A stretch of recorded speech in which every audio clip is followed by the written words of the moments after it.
Okay, ladies and gentlemen, so I hope you've found something in that to stimulate you, just by way of setting the scene for tonight. And those words of Ken Lay, the Commissioner, ring very loudly in my ears, that we need a fresh approach.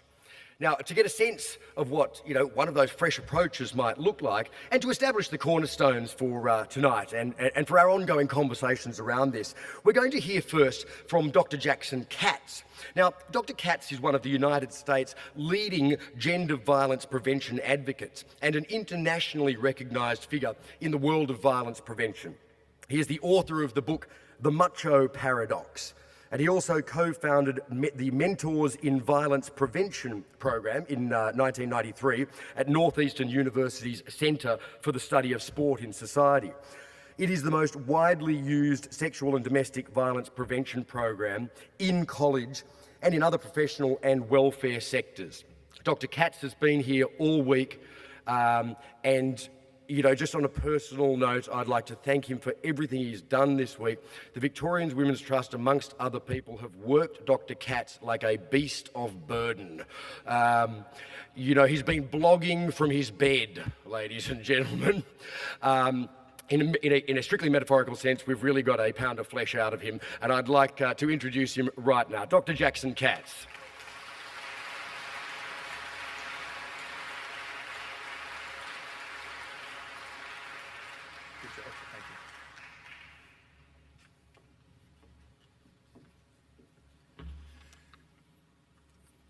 Thank you very much. Thank you, Andrew, and good evening. Thank you. This is a great honor for me. I really appreciate it. I'm thrilled to be part of this event, and I want to thank, I know Andrew has already acknowledged the Victorian Women's Trust. I want to thank Mary Crooks and her staff for all the incredible work they've done to put this week together. I think they deserve a big round of applause. Thank you, Mary.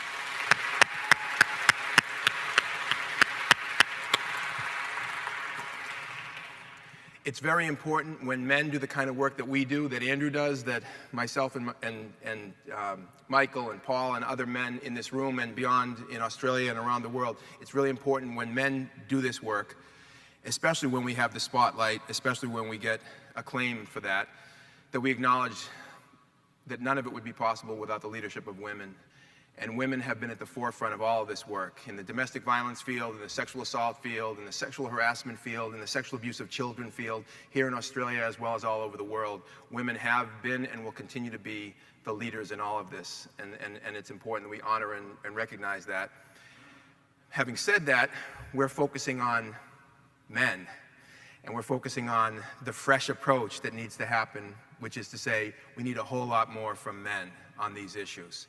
And I'm going to spend a few minutes talking about what we need. And actually, can I ask you a question? Is it okay if I step out from behind the podium? Are you sure? All right, thank you. And I have to share this anecdote about the act of stepping out from behind the podium. I was doing a training in Southern California a few years ago for a group of 90 police chiefs.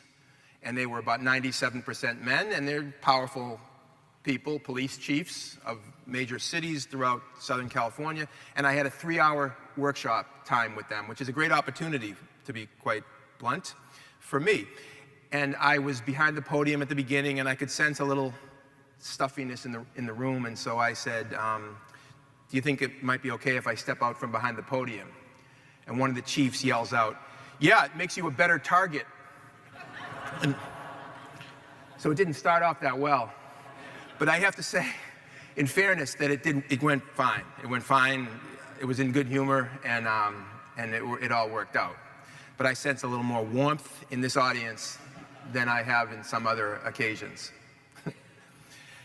So, historically, the issues of domestic and sexual violence and all the issues of violence that I'm going to refer to in shorthand as gender violence issues, they've been seen as women's issues that some good men help out with. But I'm here to say that we have a problem. I have a problem with that frame. I don't understand these issues as women's issues that some good men help out with. In fact, I'm going to argue that they're men's issues, first and foremost. Now, of course, they're also women's issues, so please bear with me. But I think that part of the problem is that we call them women's issues for a number of basic reasons, and I'm going to scroll through them briefly. The first problem that I have with the term women's issues to talk about gender violence is that it gives men an excuse not to pay attention, right? A lot of men hear the term women's issues and we tend to tune it out. And we think, you know, hey, I'm a guy, that's for the girls or that's for the women. And a lot of men literally don't get beyond the first sentence as a result. It's almost like a chip in our brain is activated and the neural pathways take our attention in a different direction when we hear the term women's issues. This is also true of the word gender, because a lot of people hear the word gender and they think it means women. So they think that gender issues is synonymous with women's issues. There's some confusion about the term gender. And actually, let me illustrate that confusion by way of analogy. And I'm going to use the United States as my, my frame of reference, but I'm sure you'll be able to plug in Australian analogs. In the US, when we hear the word race, we immediately think it means African American, or Latino, or Native American, or Asian American, or Pacific Islander, or South Asian. When we hear the word sexual orientation, we often think it means gay, lesbian, bisexual. And when we hear the word gender, we think it means women. In each case, the dominant group doesn't get paid attention to. As if white people don't have some sort of racial identity or belong to some racial category or construct. As if heterosexual people don't have a sexual orientation. As if men don't have a gender. This is one of the ways that dominant systems maintain and reproduce themselves, which is to say the dominant group is rarely challenged to think about its dominance, because that's one of the key characteristics of power and privilege, the ability to go unexamined, lacking introspection or self-criticality. In fact, in many ways being rendered invisible in the discourse, in the conversation. And it's amazing how this works in domestic and sexual violence, how men have been rendered invisible. I'll give you some examples. So listen to the kind of language we use when we talk about gender violence. We'll say things like some of those statistics said. We'll ask questions like, how many women in Melbourne were abused last year? Not how many men abused women. We'll say how many girls in the Melbourne School District were harassed last year, and not how many boys harassed girls. We'll ask how many teenage girls in the state of Victoria got pregnant last year, not how many men and boys impregnated teenage girls. You understand? The shift off of men and boys and onto girls and women is part of the problem, but it's not surprising when you think about this is how power functions. Power functions in this way through stealth, through invisibility, right? Even the term violence against women is problematic because it's a passive construction. There's no active agent in the sentence. Violence against women is a bad thing that happens to women. Nobody's doing it to them, they're just experiencing it.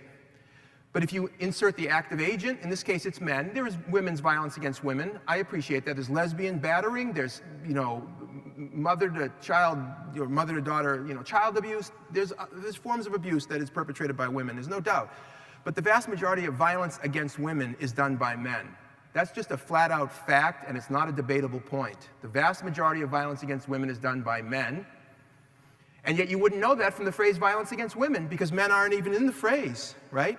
Now, if you insert the active agent, men, and you say men's violence against women, it doesn't roll off the tongue as easily, but it's a more accurate statement, isn't it? And it's a more honest statement. But if you want to see the power of language, just use the term men's violence against women next time you're having a conversation with people who might not be in this room.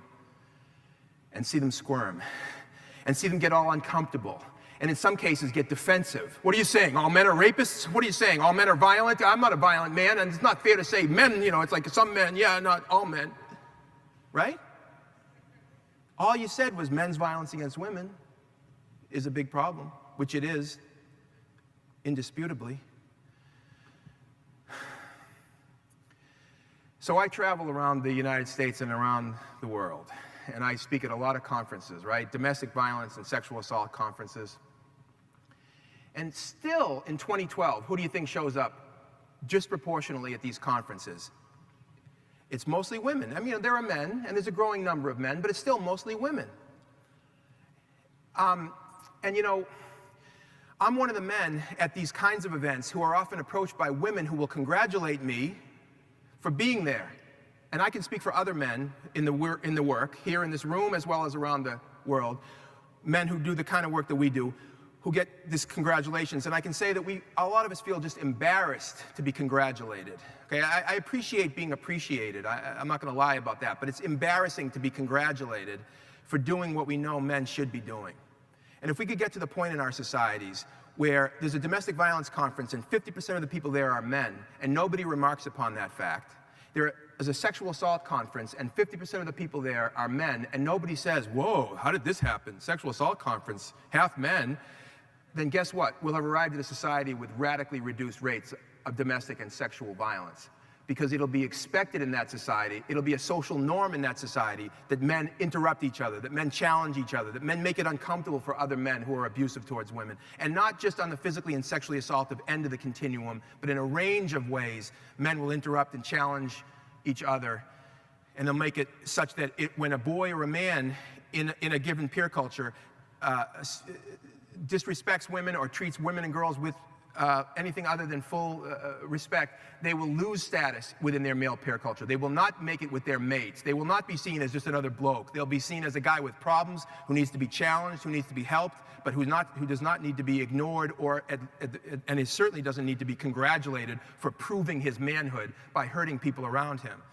And in that society, adult men will provide strong and guided leadership to young men and boys about ways to be men without being abusive towards women and girls, as well as other men and boys. And in that society, adult men will also teach our sons how to interrupt when their friends are not treating women and girls with respect, or other men and boys with respect. Because a key part of what we need to be doing is teaching our sons not just to be good men who don't hurt women, but good men who speak up when other men hurt women.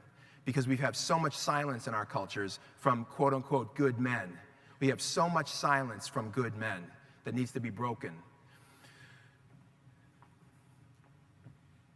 The other reason why, for now, that I have a problem with the term women's issues to talk about gender violence was articulated by Patrick Stewart to some extent. But I just want to emphasize one point about this.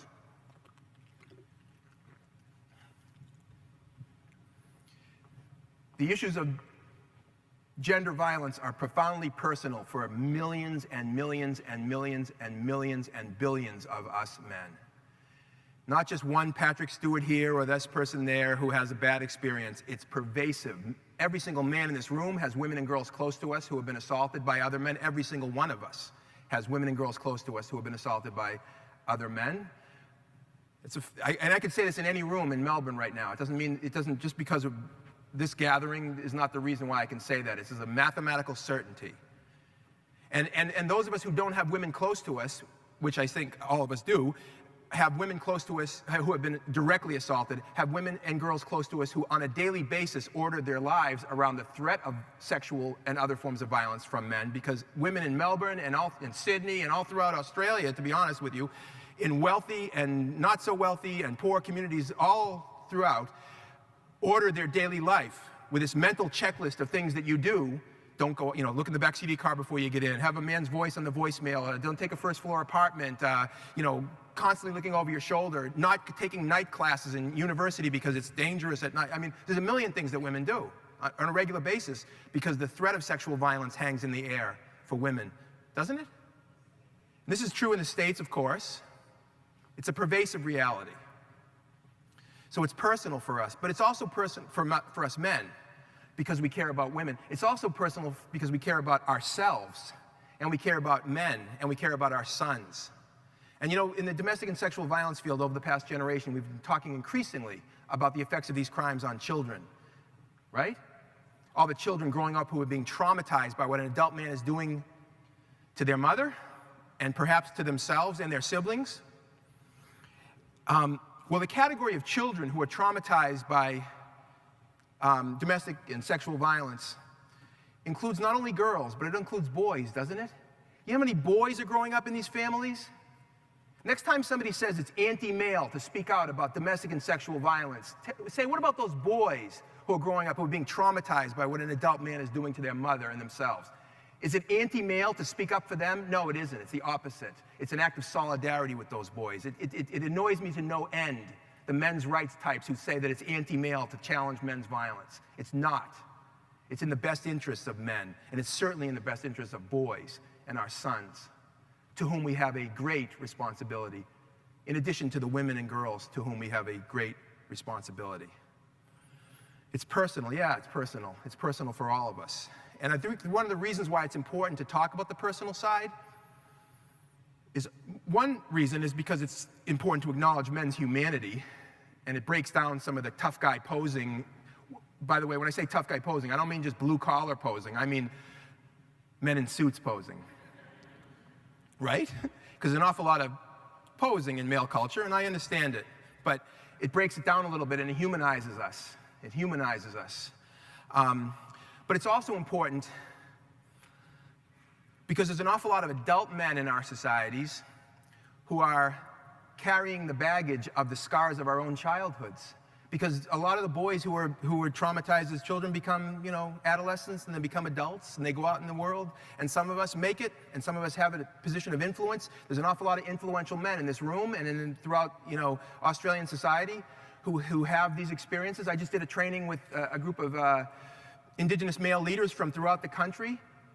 Almost all those men in that room have, trauma and violence in their past, but they're leaders. They're standing up. They're working in their communities. But these are issues in wealthy white communities as well.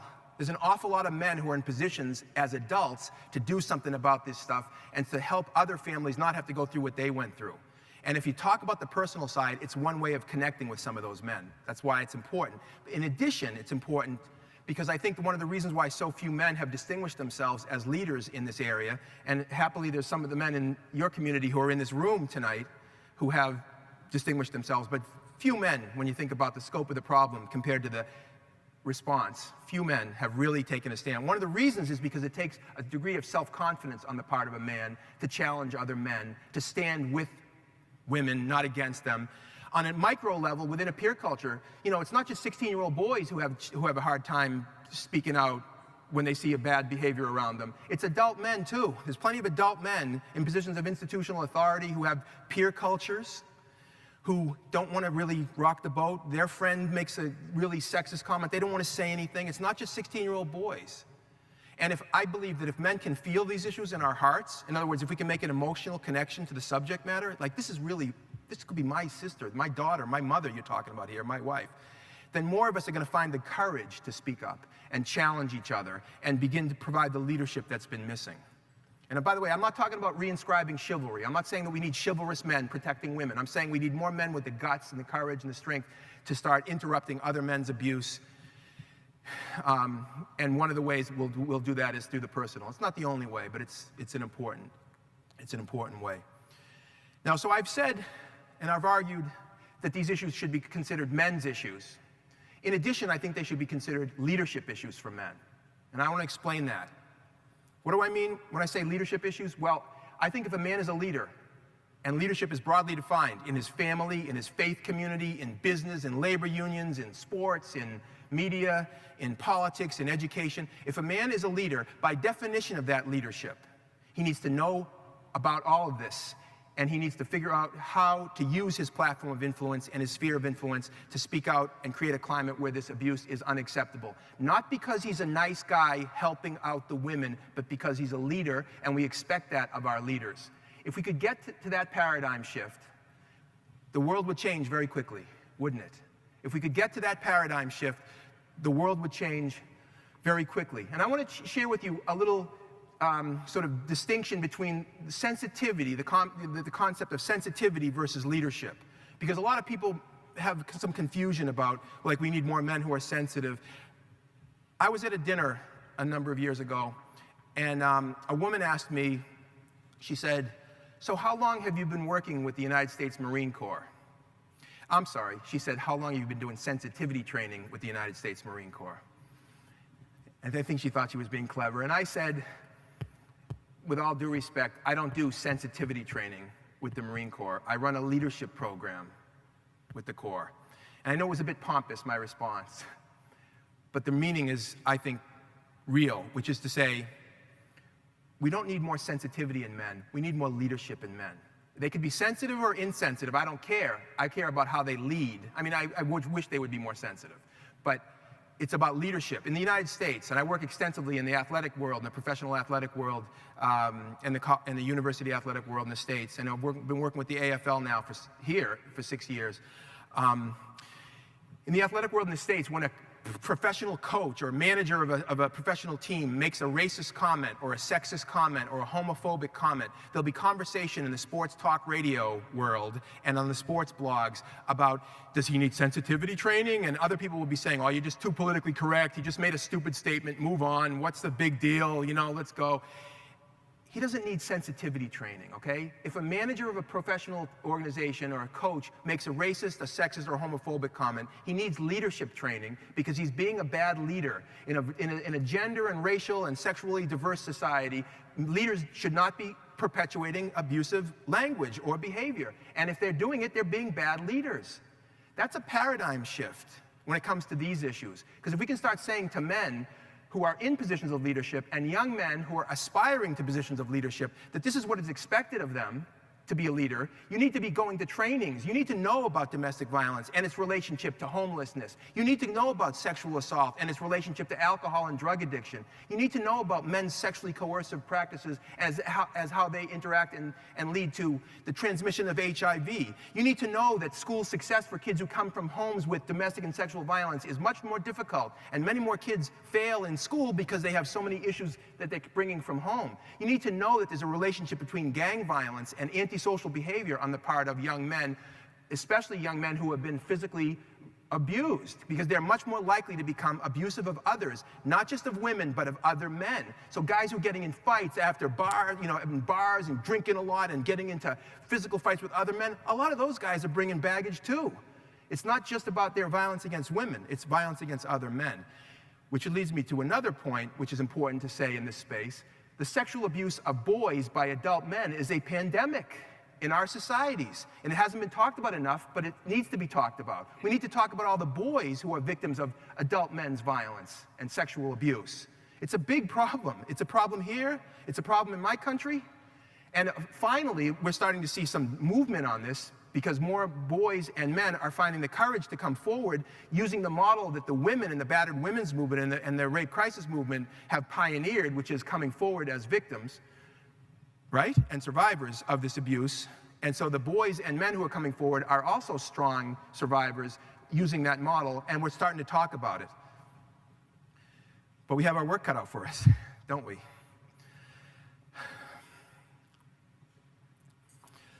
One last piece before I'm going to leave you with a little clip that I'm going to share with you. But one last piece that I would like to just introduce to you, if you haven't heard of this, is the bystander approach. I just want to share with you what the bystander approach is, because my work in the sports culture, in the military culture, in the school culture, and I've been sharing this all week here in Melbourne and Sydney, is focused on a model that we call the bystander approach. We don't focus on men as perpetrators and women as victims. We focus on all of us, men and women, as bystanders. And a bystander is defined as a friend, a teammate, a classmate, a colleague, a coworker, a family member. A guy, in this case, I'm going to focus on the men, a guy who himself is not abusive, but he resides in a peer culture with a guy who is, or men who are. What does he do? In other words, my friend is making constantly sexist comments about women. He's treating his girlfriend disrespectfully. What do I do about it? Not what's going on with him. We can talk about that, but that's not the issue. The issue is, what do I do about it? I'm the focus. In other words, the friend, the teammate, the classmate, the coworker. That's the focus of this work. So when we work with teams, when we work with men in any number of settings, young men and boys, we talk to them not as perps. We don't go in and say, you better stop abusing women. We go in and say, come on, guys, look at these numbers. This is pathetic what's going on in the levels of abuse and violence in our society. We got to talk about what we can do. And we got to talk about how we can create peer culture climates that don't accept this behavior. Not because it's illegal, although it might very well be, but because we within the peer culture don't accept it. Just like I would hope that you would do this with racism, with when a group of white people are standing around and somebody makes a racist joke, somebody says, hey man, or woman, that's not funny. You don't make racist comments, and I don't appreciate it, and we're not going to tolerate it, right?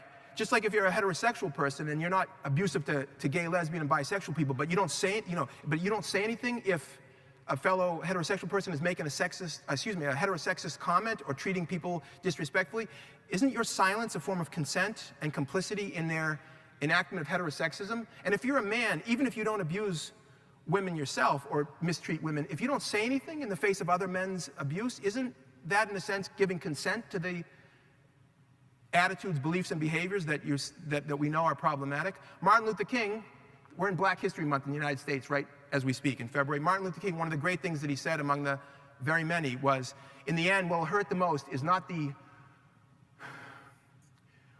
words of our enemies, but the silence of our friends. In the end, what will hurt the most is not the words of our enemies, but the silence of our friends. And so I think that the message here, of course, resonates, which is we need more breaking of the silence by men. And that seems like an obvious point at this point. Finally, I want to share with you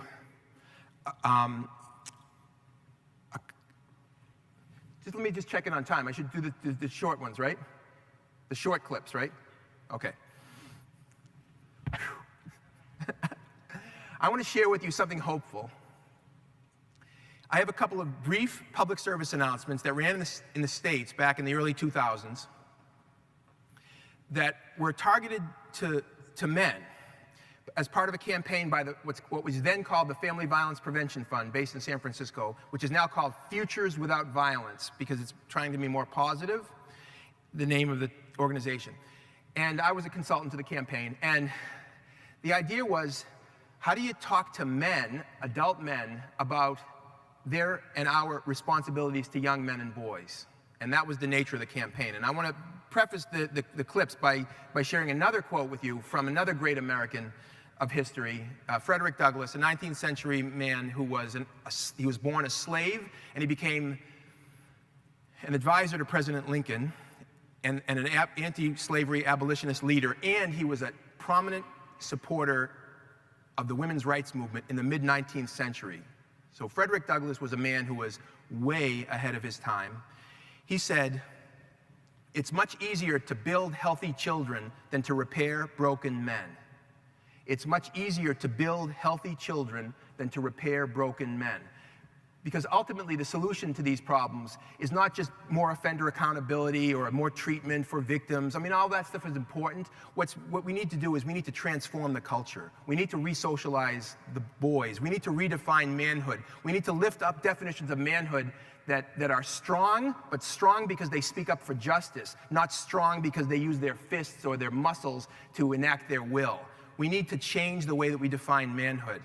And that means, in large part, the next generation. We need to really spend our time and energy. And again, in my discussions with the indigenous male leaders, this is one of the things we were talking about, is how can we transform systems, and how can we educate, and how can we create and sustain new and more positive social norms. It's big work. This is tough work, but I think it's our only choice, to be quite honest with you. So I want to share with you these brief public service announcements that will articulate this point visually for me. So, Tom, if you could roll clip 9A, please.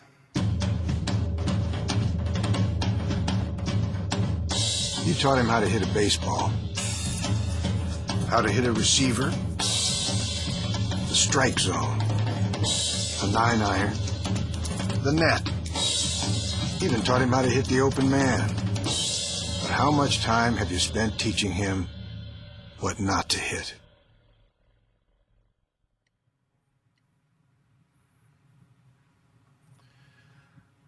Okay, and now could you roll clip 9B, please?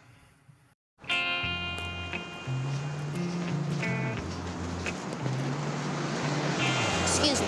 I've been getting mixed messages about women and violence. I need a little clarification. Uncle Bill, how am I supposed to grow up to respect women when I have such lousy role models? Boys are never going to approach you. Can you help me reshape my attitudes towards women? You need to teach them that violence against women is wrong.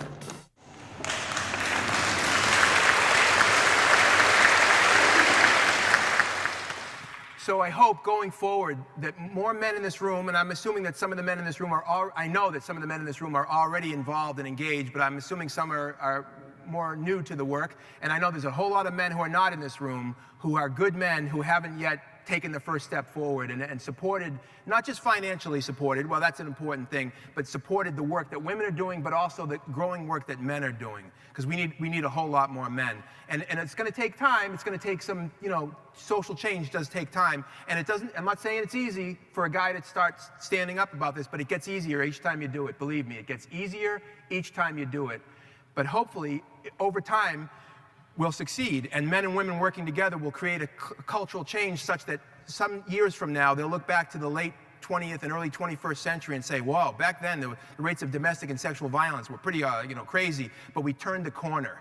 But the only way we're going to get to there is with men and women working together. And I wish you the best, and I appreciate being part of this event. Thank you very much.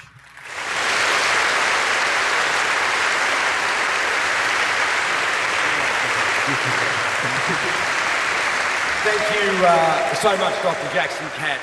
I don't want to congratulate you for being here. I don't want to congratulate you for being a part of this. As you say, that's what we should be doing. I do, however, want to congratulate you on the rigorousness of your thought and the utterly compelling approach that you take to delivering that thought to us. So thank you so much for that. And Jackson, also, just one last thing. Would you please pass on our thanks to your wife, who has spent this last week not seeing you and looking after your son, and taken up all the slack from that. So thank you very much to her as well.